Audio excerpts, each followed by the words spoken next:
Muito bom dia! Quinta-feira, 31 de março, e a gente vai iniciando mais um TV Mar News, sempre trazendo as principais informações do dia para que você amanheça muito bem informado. E olha só, nesse momento, gente, 26 graus aqui na capital alagoana, e você acompanha aí diretamente das imagens de Márcio Andrei como é que está o tempo aqui na nossa capital.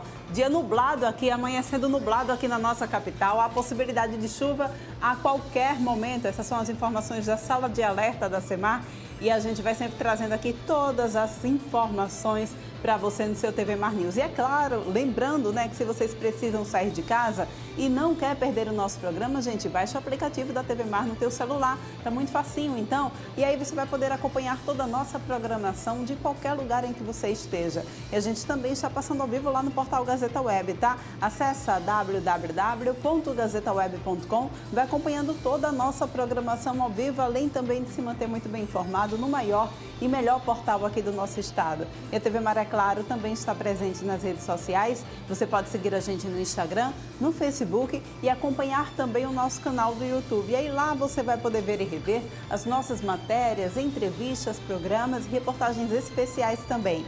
E agora a gente sempre inicia o nosso programa aqui lembrando que o TV Mar News é um oferecimento do Plano de Saúde Apvida. Esse plano de saúde completíssimo, com cobertura odontológica. Se você ainda não tem plano de saúde, faz Apvida. Apvida é saúde para valer.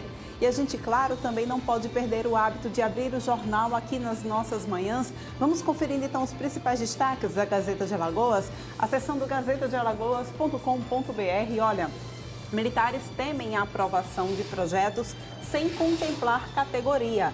Após 7 anos de abandono, deputado acusa Renan Filho de usar agricultores como massa de manobra. Polícia Federal vai à Câmara, mas Silveira se nega a colocar tornozeleira. TSE emitiu título para 850 mil jovens até 31 de março. E Procon multa BRK em quase 1 milhão por falta d'água, gente. Negociação em Alagoas. Feirão do Serasa concede mais de 76 milhões em abatimento de dívidas. Estava aguardando, então, essa oportunidade, gente? Corre lá que dá tempo de fazer, tá bom? Na primeira semana, menos de 3 mil foram tomar a 4ª dose de vacina. Alagoas registra mais 4 mortes e 79 casos de coronavírus. E aí a gente segue falando sobre coronavírus também, porque tem ônibus da vacinação que encerra atividades em Maceió já a partir de amanhã. E a gente vai aqui também conferindo destaques a respeito do esporte, né? A Asa sai na frente na abertura das semifinais. E aí, mais destaques a respeito do esporte, vocês podem acompanhar ao longo da nossa programação, junto com o Viderlan Araújo no canal Esportes. Porque agora a gente chama Viderlan Araújo sim na nossa programação, mas é que ele agora está fazendo um giro aqui pela nossa capital e traz, infelizmente, informações a respeito de um buraco que se abriu ali na região da Pajuçara. Um buraco enorme e que tem tirado muito sossego de quem precisa passar por lá, transitar por lá diariamente, né? Hoje, quinta-feira, né, Viderlan? Até parece que é dia de TBT. Será que faz muito tempo, então, que esse buraco está por aí? É TBT mesmo? Bom dia para você.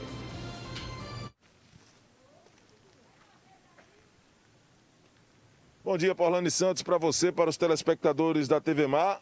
Tem tempo, viu? Muito tempo mesmo. Então, ou seja, nada melhor do que numa quinta-feira de TBT, como você bem colocou, para poder reviver esta situação de uma obra que foi realizada pela BRK aqui na rua Abdon Assis Hinojosa Andrade, na Jatiuca, que fica, para quem não sabe, nos fundos dessa subestação da Equatorial e que tem também como paralela a feirinha do bairro Jatiuca, tá certo? Na rua paralela, aqui do outro lado, fica a feirinha. Então, o que é que acontece?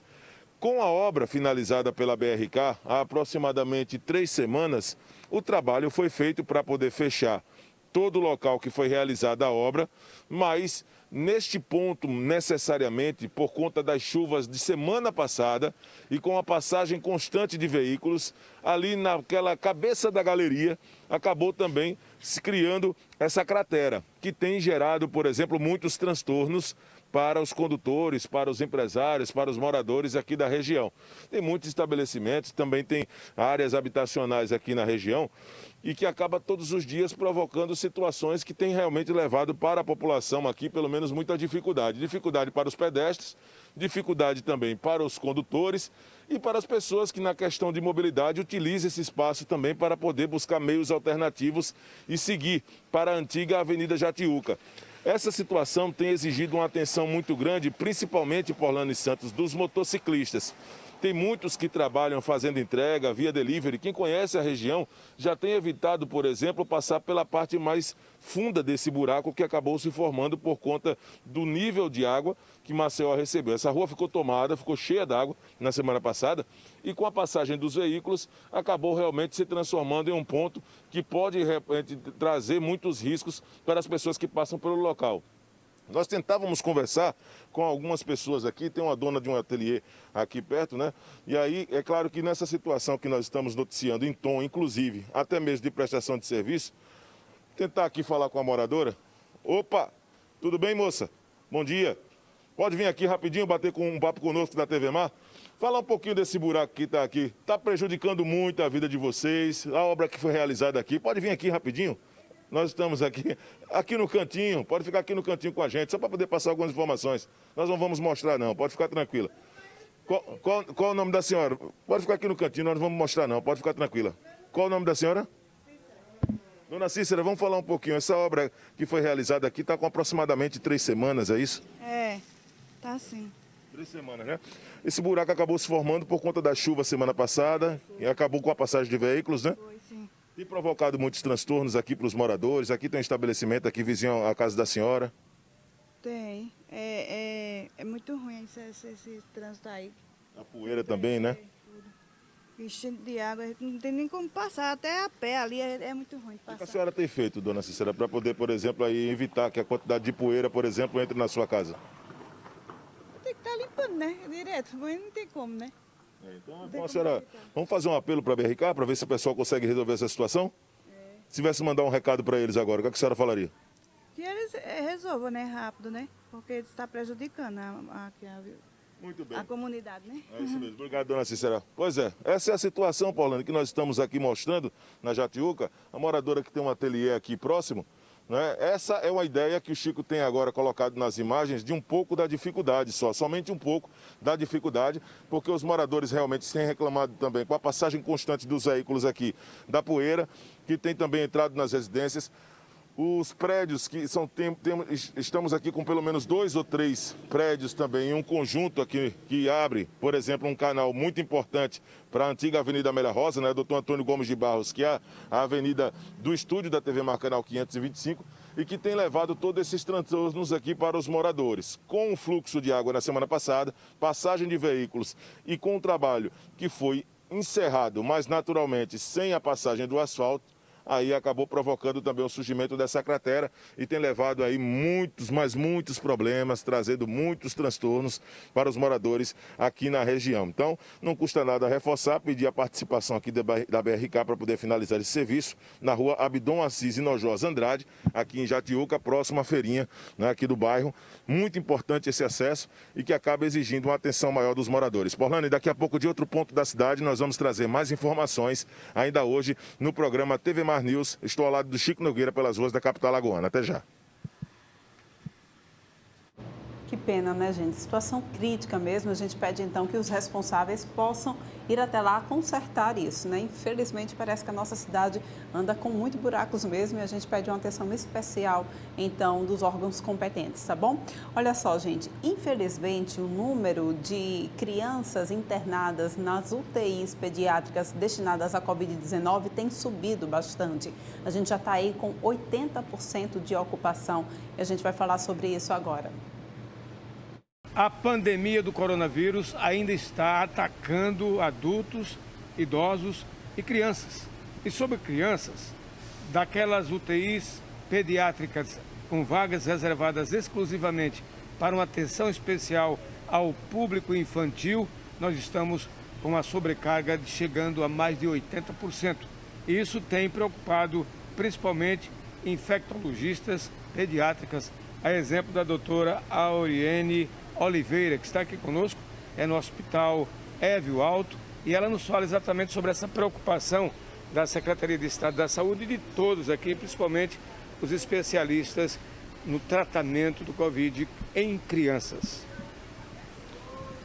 Isso mesmo. A síndrome inflamatória multissistêmica, que é uma complicação que ocorre entre as crianças que tiveram Covid, é uma complicação posterior àquele quadro agudo. Então, a criança faz inicialmente aquele quadro que muitas vezes até pode ser assintomático ou pode ser pouco sintomático, com tosse, coriza, uma febre discreta, que dura pouco tempo, 1, 2 dias. Mas em seguida, 2 a 3 semanas após, você pode evoluir com um quadro de complicação. E aí sim, você tem um quadro mais intenso, com febre alta, febre prolongada, que é o que chama atenção, dor abdominal, manchas pelo corpo. E é um quadro sistêmico, como o próprio nome diz, ele pode atingir vários órgãos do corpo. E nossa maior preocupação é o coração, porque ele pode fazer dilatação de coronárias. Então, assim, é uma complicação que existe, que tem aumentado, que muitas vezes pode demorar o diagnóstico, porque muitas vezes a família nem notou, não fez diagnóstico, não fez teste na criança e a criança não teve o diagnóstico de Covid para se pensar posteriormente da síndrome pós-Covid, né? Vacinar tem sido a palavra de ordem em adultos, jovens e especialmente em crianças, quando estamos vendo aí o número de crianças internadas com Covid aumentar.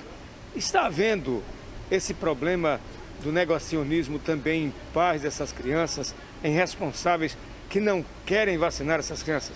Infelizmente, ainda temos algumas famílias que apresentam medo, que referem não ter vacinado ainda, e a gente precisa sentar com elas e conversar um pouco mais, explicar a necessidade, porque a gente precisa, para diminuir a circulação do vírus, que um maior número possível de pessoas, inclusive as crianças, a faixa etária não é poupada dos casos graves, não é poupada de internação.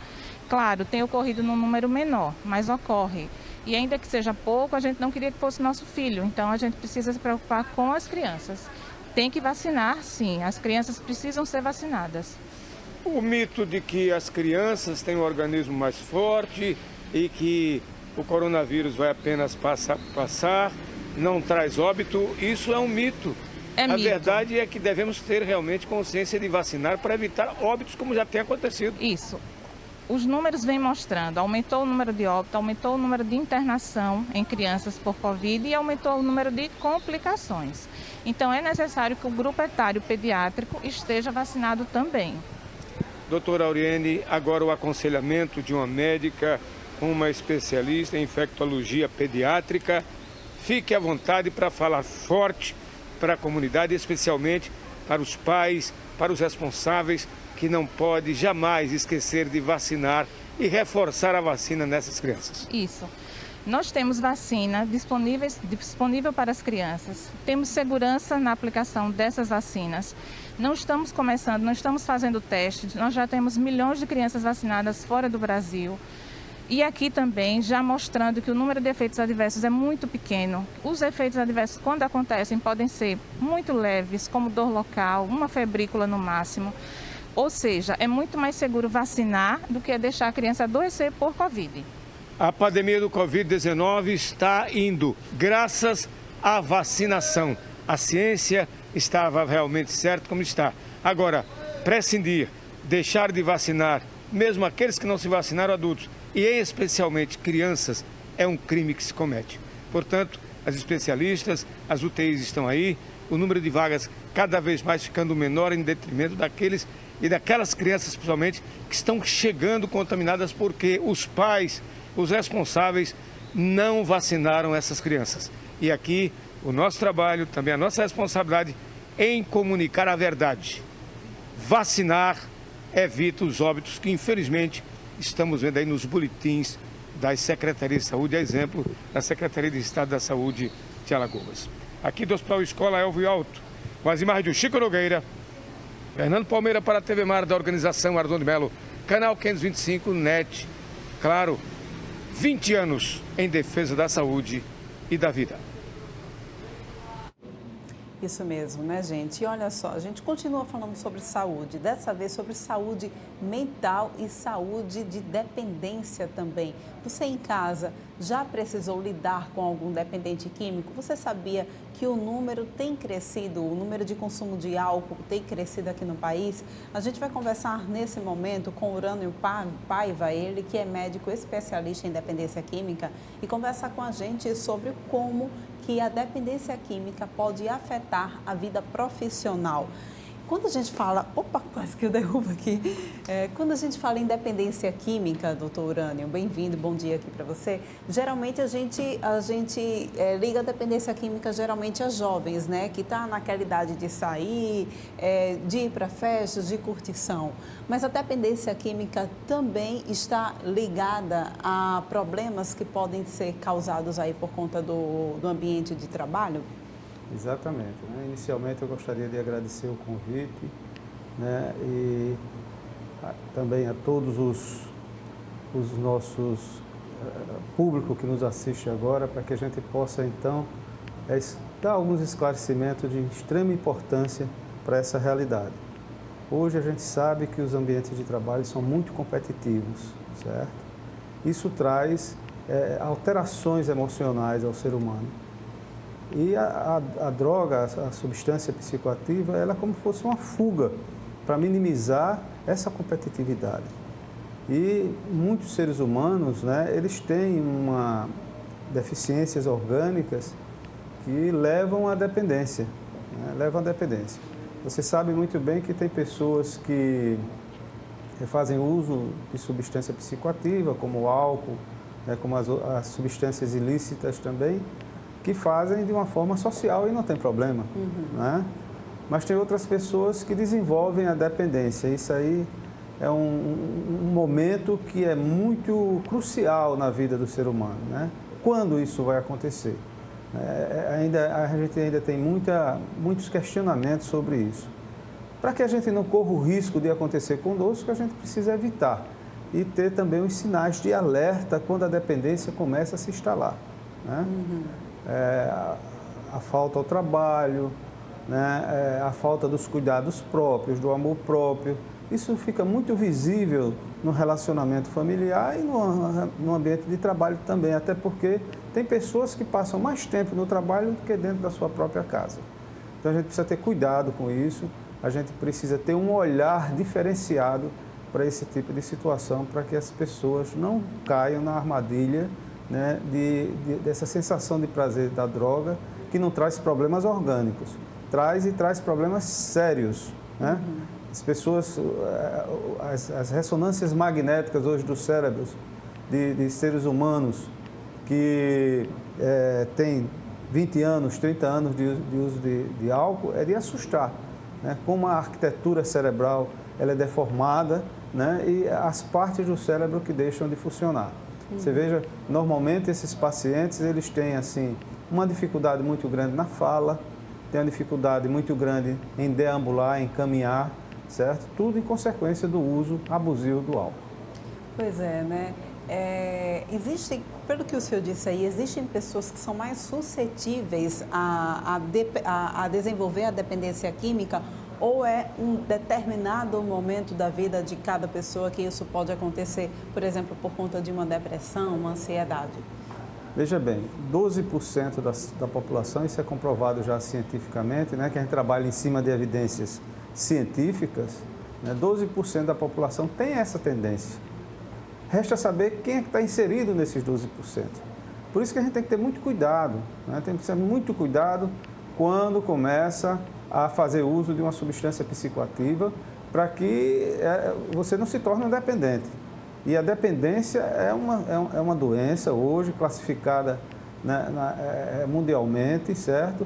Ela está inserida no CID e precisa ter o olhar de que isso é realmente uma doença, porque muitas pessoas estigmatizam a dependência química, né? Adjetivam os dependentes, dizendo que é maconheiro, que é cachaceiro, que é não sei o quê. Você tem uma pessoa dentro de casa que é diabética, você vai estigmatizar? Pois né? Então a gente precisa também ter esse cuidado de saber que a gente está tratando como uma doença. Como uma doença precisa ser tratada por especialistas que tenham condições de fazer abordagem a esses pacientes.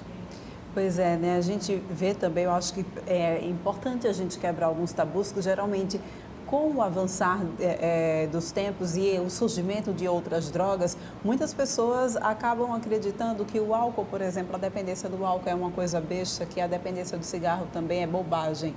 Mas não é bem assim, né? A gente também precisa estar atento à dependência dessas drogas lícitas e das drogas ilícitas também. Exatamente. Eu vou contar uma historiazinha aqui para que todos tenham assim uma ideia de como é que a coisa acontece. Fazer uma colocação aqui extremamente interessante. Um jovem de 14 anos de idade vai para uma festa com os colegas, certo? Chega lá, ele ainda é tímido, aquele retraído, né? Não tem aquela forma de se relacionar bem nesse momento. Chega um outro colega e diz: tome uma dosinha de uísque, fume um baseado, dê uma cheiradazinha no pó. Ele faz e, de repente, ele se torna susceptível à festa, ele se torna alegre, ele se torna participativo da festa, e aí ele acha uma maravilha, certo? Quando é na outra vez que ele vai participar da outra festa, o que é que ele vai fazer assim que chegar na festa? Vai solicitar de novo aquela substância para poder se sentir do jeito que ele se sentiu anteriormente. E aí o que é que acontece? Aquela quantidade que ele usou anteriormente, que vai usar agora, não faz mais o efeito que fez anteriormente, certo? Por quê? Porque o organismo se prepara para essa agressão. Ele cria uma barreira para que aquela substância que entrou não prejudique o organismo. Isso nós chamamos de modo operandi, né? Todo o nosso organismo trabalha dentro de um processo fisiológico. Eu acho muito importante quando o senhor relata aí, o organismo se prepara para essa agressão. E utiliza essa palavra, né? Nós estamos agredindo o nosso corpo, o nosso organismo quando a gente consome droga. Exatamente. Então, se torna uma coisa, né, que sai da razão para a emoção, certo? As pessoas são impulsionadas a fazer o uso da droga. O metabolismo orgânico começa, então, a exigir. Por quê? Porque o centro de recompensa cerebral foi atingido pela droga, certo? Então, a partir daquele momento, existe um neurotransmissor chamado dopamina, né, que ele se exacerba na circulação cerebral, promovendo, então, impulsos orgânicos em busca daquela substância. E isso precisa ser parado, certo? Porque a tendência é usar mais concentrado, para atingir aquele objetivo inicial que foi registrado no cérebro dele, certo? Então, nós precisamos atentar para isso, né? É importante que as pessoas saibam quando estão caminhando para a dependência. Como que a gente pode, então, perceber isso? Por exemplo, a pessoa vai no final de semana, no sábado, jogar um futebolzinho com os colegas. Acaba o jogo, vai tomar uma cerveja, certo? Aí, não, eu só bebo no final de semana. Quando é na quarta-feira, ele já começa a buscar uma outra justificativa para fazer o uso. Aí não está mais só na quarta-feira, está indo na sexta-feira também. Então, quando começa a aumentar essa frequência, quando começa o desleixo pessoal, quando começa a falta ao trabalho, chega atrasado no trabalho, não produz adequadamente, então aí já precisa acender o sinal vermelho para a dependência, certo? Todo esse processo comportamental é bastante visível, né? Para que a gente possa, então, sentar e mostrar, né? Normalmente essas pessoas minimizam, nunca ninguém disse que vai tomar um uísque, vai tomar um uísquezinho, é uma cervejinha, certo? Isso já é uma forma que o nosso cérebro joga para poder minimizar, né? Como se essas substâncias não fizessem mal orgânica, certo? Aí eles uma cachaçinha, vou tomar uma cervejinha com meus amigos. Então, isso tudo são condições geradas ao entorno do ser humano para proporcionar essa forma de prazer e de satisfação, que é um prazer, uma satisfação falsa, certo? Não leva a pessoa à morte. Achar que a dependência química não mata, né, é um engodo. Nós temos um ambiente de tratamento, né, que já morreram pacientes por conta do uso da droga. Chegam de uma forma que não era nem para ir para lá, era para ir para um hospital geral, para ter uma tentativa de levar o organismo dele à situação normal. Certo? Então, é uma pena, né, que as pessoas negligenciem essa patologia. Eu acho que vale a pena também a gente chamar a atenção da família, né? A família tem um papel muito importante nisso, né? Quem convive com essa pessoa tem um papel muito importante para perceber qual é a hora de procurar um médico, de levar essa pessoa a procurar tratamento. Mas aí a gente chega a outra questão também. A gente fala sobre tratamento voluntário e tratamento involuntário. Os dois podem surtir efeito ou é melhor realmente quando a pessoa vai voluntariamente? Eu dou o grande exemplo da cantora inglesa, né, a Amy Winehouse, certo? Aos 22 anos de idade, ela era uma moça bonita, né, forte, simpática, uma excelente cantora. Aos 27 anos de idade, ela morreu por uso de drogas, certo? Então, se ela tivesse feito um tratamento involuntário, possivelmente ela não teria morrido. Existe um momento, né, para cada tipo de abordagem. Você tem que inicialmente ter um processo de convencimento para que o paciente vá espontaneamente e reconheça o seu problema, né? E então se abra ao processo terapêutico. Mas nós trabalhamos com o paciente mais grave, né? Aquele que a família não suporta mais, aquele que está com um transtorno dentro de casa. Às vezes eu vejo fotos e relatos de famílias que a gente fica sem acreditar que se na realidade aquilo está acontecendo. Entendeu? A desorganização, a desarrumação do ambiente de vida do paciente, né? O uso de substância dentro de casa, a família saindo de casa para poder fazer a aquisição de droga para o paciente. Isso tudo são situações extremamente graves, né? Existe um relato na literatura que diz o seguinte, a família, quando vem descobrir que o filho ou o ente querido está fazendo uso abusivo de drogas, já se passaram em torno de 3 anos, certo? Olha só. Quando ela decide para o tratamento, já se passaram em torno de 7 anos. Então, quando a gente pega esses pacientes para cuidar desses pacientes, né, é uma situação extremamente adversa para a gente conseguir, então, levá-lo a uma situação normal de vida. Pois é, né? Vigilância, eu acho que é a palavra, então. Doutor, muito obrigada pela tua participação aqui no TV Mar News. A gente volta a se encontrar em outra oportunidade, tá bom? Eu que agradeço a oportunidade de trazer esses esclarecimentos para a sociedade. Até a próxima. A gente vai agora para um rápido intervalo, volta daqui a pouquinho trazendo muito mais informações para vocês. É já já.